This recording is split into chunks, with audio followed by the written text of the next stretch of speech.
Assalamualaikum warahmatullahi wabarakatuh. Berjumpa kembali dengan catatan Syafiq Hasim.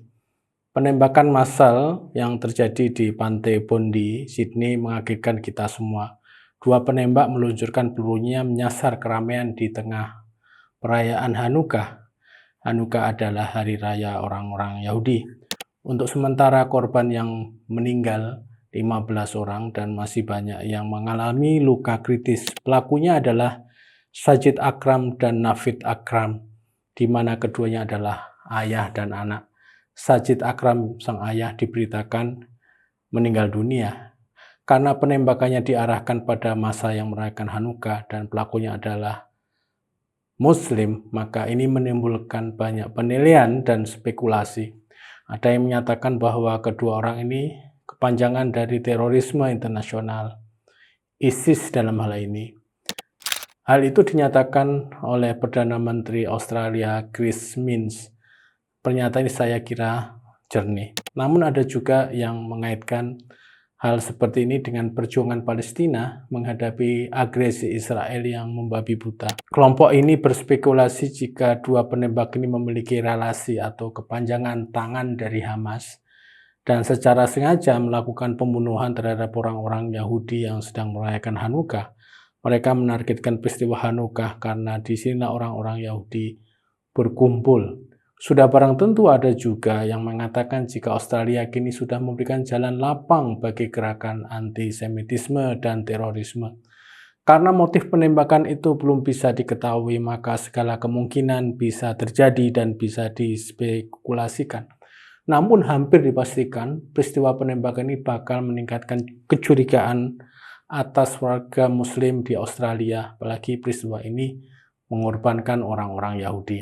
Saya khawatir jika peristiwa Australia ini lalu ditimpakan pada orang-orang di Gaza dan Palestina, padahal apa yang dilakukan oleh kedua orang penembak itu tidak memiliki hubungan langsung dengan Palestina.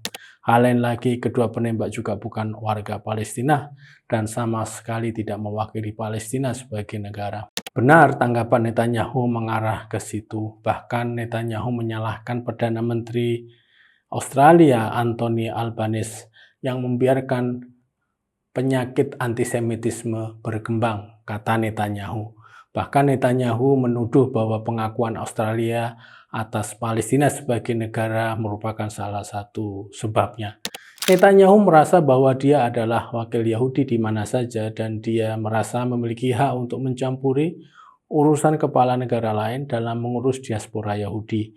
Pandangan ini bisa terjadi karena Israel itu negara yang didirikan oleh diaspora Yahudi yang tersebar di mana-mana. Sikap mengurusi dan mengintervensi negara lain yang memiliki pandangan berbeda soal Palestina misalnya adalah khas dari Netanyahu. Tidak hanya Netanyahu, seolah dengan irama yang sama Donald Trump juga mengarahkan hal ini pada serangan antisemitisme. Namun Perdana Menteri Australia Albanese memilih kalem dan fokus pada penanganan korban dan konsolidasi membangun bonding dan solidaritas pasca penembakan. Dia belum memberikan tanggapan balik atas kritik Netanyahu dan Trump. Bahkan Albanese memberikan kepahlawanan kepada Ahmed, penduduk Muslim Australia berlatar belakang Syria yang merebut senjata dari salah satu penembak tersebut.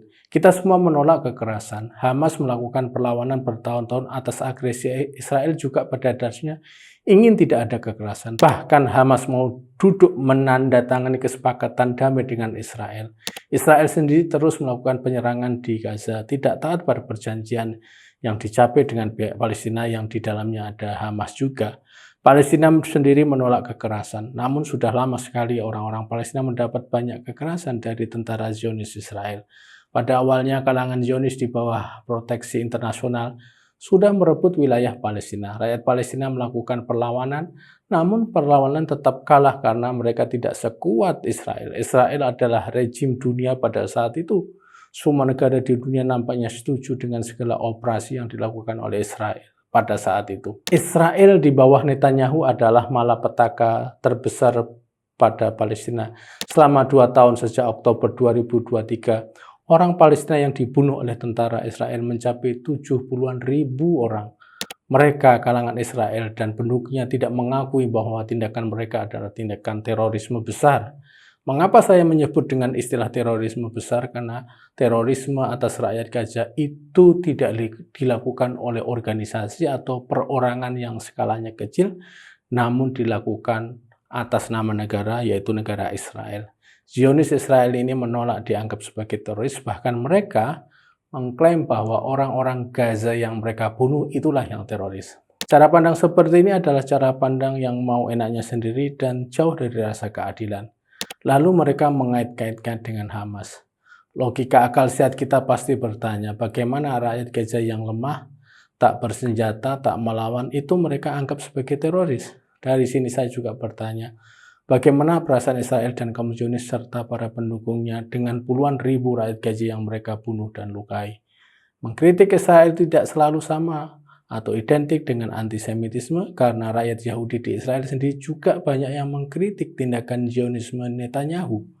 Selain itu, tindakan Israel pada Gaza yang notabene Muslim secara konseptual itu kan juga bisa disebut sebagai antisemitisme, karena Islam adalah agama Semitis, agama langit, juga bersama-sama dengan Kristen dan Yahudi.